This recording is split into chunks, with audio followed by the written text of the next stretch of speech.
ყველას, ვისაც ეს ვიდეო შეგხვდებათ, მე რეკომენდაციას გაძლევთ, რომ თავიდან ბოლომდე უყუროთ ამ ვიდეოს. შენი ვიდეოების მეხმარება, ფიქრობდი, რაღა უნდა იყოს მეთქი. დღეს შევიძინე კურსი 6 გაკვეთილი მორჩი რა და მივხვდი, რომ ეს ყველაფერი ყველა მართლა არ უნდა იცოდეს. ეხლა აღარც ნერვები მომეშლება, პატივისცემასაც ხო ისწავლის ყველა. შენ ფასაც ხო გაიგებენ და ტრაქზეც კარგად მოჭდებიან.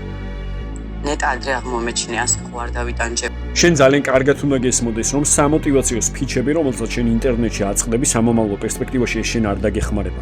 ეს ყველაფერი მოტივაციას მოგცემს 1 საათი, 1 დღის განმავლობაში, მაგრამ მეორე დღეს ისევ იგივე პრობლემის წინაშე აღმოჩნდები. შენ გჭირდება ზუსტი ინფორმაციები და ზუსტი მიმართულება, რომელიც მოგცემს იმას, რაც ამდენი ხნის განმავლობაში გინდოდა.